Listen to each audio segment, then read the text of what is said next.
Hello दोस्तों, कैसे हैं आप सभी। तो आइए आज का ऑसम ब्लॉसम सेशन लेना शुरू करते हैं। दोस्तों, मैं ऑलरेडी आपको मटीरियल ऑफ रिसर्च पढ़ा चुकी हूँ और अब हम लेंगे अभी के सेशन में टूल्स ऑफ रिसर्च। ठीक है। सो टूल्स, जैसे आपको पता है, कोई भी चीज़ अगर हम करते हैं तो जो ऑपरेटर्स हम यूज़ करते हैं, जो चीज़ें हम यूज़ करते हैं अपना काम करने के लिए, वो टूल्स होते हैं। तो यहाँ पर क्योंकि हम रिसर्च देख रहे हैं तो रिसर्च को लेकर जो भी टूल्स हमें चाहिए, जो भी चीज़ें हमें चाहिए, उनको हम देखेंगे। तो आइए देखना शुरू करते हैं। सो दोस्तों, यहाँ पर tools of research basically 4 parts में मैंने बांटे हैं। सबसे पहले है bibliography, then we have note system, then we have scientific tools and last but not the least we have textual analysis. ठीक है। तो आइए बारी बारी से ये चारों मैं आपको पढ़ाती हूँ, समझाती हूँ। सबसे पहले है दोस्तों बिब्लियोग्राफी। देखो, बिब्लियोग्राफी क्या होता है, इसको इस प्रकार से समझते हैं। जैसे फॉर एग्जांपल मुझे कोई बुक दे दी गई है रिसर्च करने के लिए। जो हड़प्पा संस्कृति, आप सबने सुना होगा, हड़प्पा सिविलाइजेशन है, मोहनजोदड़ो सिविलाइजेशन है।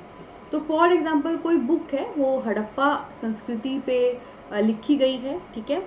एंड मुझे उस बुक को रिव्यू करना है, उसके बारे में रिसर्च देनी है कि अच्छा इसमें क्या है, कैसे है। तो ये जो बुक होगी ना, जिसको मैंने रिसर्च करना है, मैं एकदम इस बुक पे जंप नहीं करूँगी, मैं एकदम इस बुक को पढ़ना शुरू नहीं करूँगी।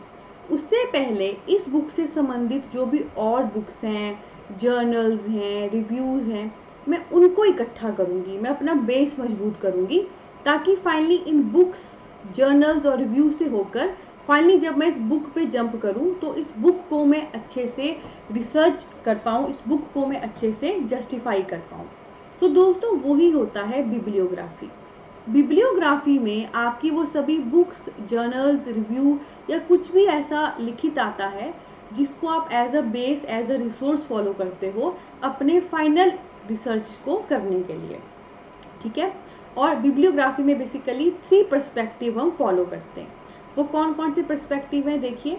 एक तो है हिस्टोरिकल, एक है इन्यूमरेटिव और एक है प्रैक्टिकल। ठीक है। हिस्टोरिकल में आपके वो सभी रिसोर्सेज आएंगे, चाहे बुक्स हो या जर्नल्स या रिव्यू, जो हिस्टोरिकल वे से, ऐतिहासिक वे से आपको बताएं कि चीज़ें किस प्रकार से हैं। इन्यूमरेटिव में होता है जो किसी का आपको एक आउटपुट दे, प्रॉपर एक जजमेंट दे, किसी की वैल्यू बताए, किसी की क्वांटिटी या क्वालिटी बताए। जैसे आप फॉर एग्जांपल गोलगप्पे खा रहे हो फॉर एग्जांपल, तो ज़्यादा गोलगप्पे मिले और बिल्कुल स्वादिष्ट गोलगप्पे मिले, ज़्यादा गोलगप्पे यानी कि ज़्यादा क्वांटिटी, स्वादिष्ट गोलगप्पे यानी कि ज़्यादा क्वालिटी मिले, तो आप ऑब्वियसली वहीं पे जाके गोलगप्पे खाना पसंद करोगे ना। तो ऑब्वियसली एन्यूमरेटिव भी वही होता है। एन्यूमरेटिव ना किसी के बारे में प्रॉपर बताता है कि वो कितना अच्छा है या कितना बुरा है, कितनी अच्छी उसकी क्वांटिटी या क्वालिटी है। तो जो भी आप फाइनल रिसर्च करने जा रहे हो, उस रिसर्च से संबंधित जो आपको प्रॉपर डाटा दे, प्रॉपर अच्छे का बुरे का, वो दोस्तों आपका इन्यूमरेटिव में आता है। ठीक है। तो बहुत सारी बुक्स, रिव्यू और जर्नल्स ऐसे हैं जो आपको प्रॉपर बता सकते हैं कि जिस बुक को आप रिसर्च करने जा रहे हो उसकी क्वालिटी कैसी है, उसकी क्वांटिटी कैसी है, वो सारा इन्यूमरेटिव में आता है। Then we have practical. Practical होता है जो प्रैक्टिकल लेवल पे चीज़ें बताएं। प्रैक्टिकल बोले तो जैसे आप रिव्यू करने जा रहे हो, आप रिसर्च करने जा रहे हो, तो आप सही रास्ते पे चलें रिसर्च करती बार। ठीक है। जब आप सही रास्ते पे रिसर्च करती बार जाते हो तो ये भी ज़रूरी होता है कि आप सही सोर्सेज फॉलो करें, और ये भी ज़रूरी होता है कि आप डीप जाके स्टडी करें। पर जितना डीप जाके स्टडी करना ज़रूरी होता है, उतना ही यही भी ज़रूरी होता है कि बहुत डीप ना चल जाए, जहाँ पे आपको रुकना है वो भी पता होना चाहिए। यानी कि सिंपल सा कहूँ, ओवरऑल आपकी एक प्रैक्टिकल अप्रोच होनी चाहिए कोई भी चीज़ करती बार, कितना करना है, कितना रुकना है, यू शुड नो डैट। तो बिब्लियोग्राफी हमारे अंदर वो एक प्रैक्टिकल अप्रोच भी लाती है, हमारी रिसर्च को सही रूट पे डालती है कि हमारा काम अच्छे से होता रहे। ठीक है। सो बिब्लियोग्राफी है सबसे पहला टूल, जिसमें वो सारे रिसोर्सेज, वो सारी बुक्स, जर्नल्स, रिव्यू आएंगे जो आपकी फाइनल तैयारी को हेल्प करेंगे। हिस्टोरिकल जो ऐतिहासिक वे से चीज़ें बताएं, इन्यूमरेटिव जो प्रॉपर वैल्यू बताए आपकी चीज़ जो आप रिसर्च करने जा रहे हो उसकी क्वांटिटी या क्वालिटी किस लेवल की है, एंड प्रैक्टिकल जो आपको प्रैक्टिकल वे बताए, प्रैक्टिकल लेवल पे आगे बढ़ते हुए रास्ता दिखाए। उसके बाद दोस्तों नेक्स्ट हमारे सामने है नोट सिस्टम। नोट सिस्टम का मतलब ये वाला नोट नहीं है, बल्कि नोट सिस्टम का मतलब है चीज़ों को नोट करना।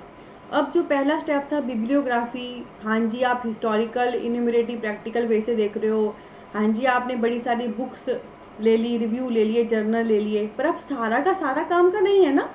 आप सबको पढ़ोगे, सब में कुछ इंपॉर्टेंट होगा, कुछ अनइम्पॉर्टेंट होगा, कुछ आपको सही लगेगा, कुछ काम का नहीं लगेगा। तो आपका नेक्स्ट स्टेप है जोट डाउन करना, नोट करना। जब आपने पहला स्टेप फॉलो कर लिया, हर चीज़ से चीज़ें देख ली, उसमें क्या आपको इंपॉर्टेंट लग रहा है, क्या सही लग रहा है, वो सारा जब आप नोट करते हो, डेट इज़ नोट सिस्टम। ठीक है, तो नोट सिस्टम। उसके बाद दोस्तों थर्ड नंबर पे हमारे सामने है साइंटिफिक टूल। साइंटिफिक टूल जैसे कुछ वैज्ञानिक लेवल पे आप चीज़ें यूज़ कर रहे हो, इंस्ट्रूमेंट यूज़ कर रहे हो, जैसे टेप रिकॉर्डर है, टेलीविज़न है, वीसीआर है ना। तो इसको इस प्रकार से समझते हैं, जैसे मैंने शुरू में ही दिया कि हड़प्पा के रिगार्डिंग आप कोई बुक पढ़ रहे हो, तो चलो एक तो ये है कि आप बुक पढ़ रहे हो, बिब्लियोग्राफी में चलो कुछ रिटर्न आपने जर्नल रिव्यू वगैरह भी ले लिए, पर देखो हड़प्पा पे काफ़ी सारे औरों ने भी शोध किए हैं, औरों ने भी बुक्स दी हैं, औरों ने भी वीडियो शूट करके भी दी हैं। तो लिख के भी हमको काफ़ी समझ आता है, पर कुछ अगर कुछ शूट किया हुआ है, कुछ वीडियो है, कुछ रिकॉर्डेड है, वो हमको ज़्यादा समझ आता है। क्योंकि ना जब वीडियो या कुछ सुनने को मिलता है तो हमारे ज़्यादा सेंसेस यूज़ होते हैं, तो हम अपना बेस्ट कर सकते हैं। तो साइंटिफिक टूल में बेसिकली आप tape recorder, television, VCR use कर सकते हो। इससे आपकी तैयारी एक स्टेप और आगे चली जाएगी, है ना। बिब्लियोग्राफी में आप सिर्फ रिटर्न देख रहे थे, और साइंटिफिक टूल में जब टेप रिकॉर्डर, टेलीविज़न, वीसीआर है, तो आप चीज़ें सुन पाओगे, चीज़ें देख पाओगे, तो आपको ज़्यादा अच्छा क्लियर होगा। और last but not the least is textual analysis. ठीक है, और टेक्सचुअल एनालिसिस क्या है? फाइनली जो किताब थी ना, उस पर फोकस करना, जो फाइनली जो टेक्स्ट है लिखा गया उसको एनालाइज करना, उसको समझना। ठीक है, तो यू कैन सी जो शुरू की 3 स्टेजेस हैं वो आपको प्रिपेयर करती हैं रिसर्च के लिए, और फाइनली 4th जो स्टेज है उसमें आप रिसर्च कर जाते हो। जो भी टेक्स्ट आपके सामने है उसको पढ़ के समझ के आप निकल जाते हो।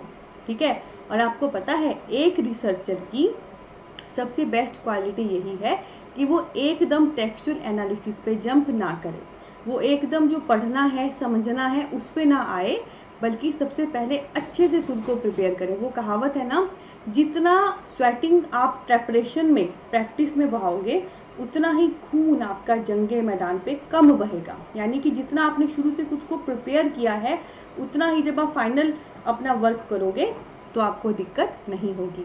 तो कैसा लगा दोस्तों आपको ये सेशन? अगर अच्छा लगा है तो वीडियो को जल्दी से लाइक करें, हमारे चैनल को सब्सक्राइब करें एंड शेयर करें उन सब बडीज़ के साथ जिनके ये काम आ सकता है।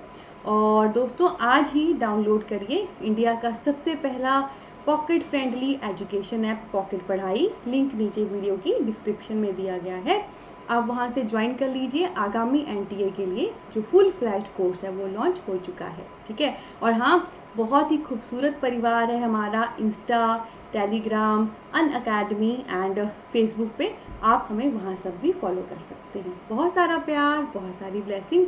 टेक केयर, मिलते हैं जल्दी ही एक और ऑसम ब्लॉसम सेशन के साथ। Take care.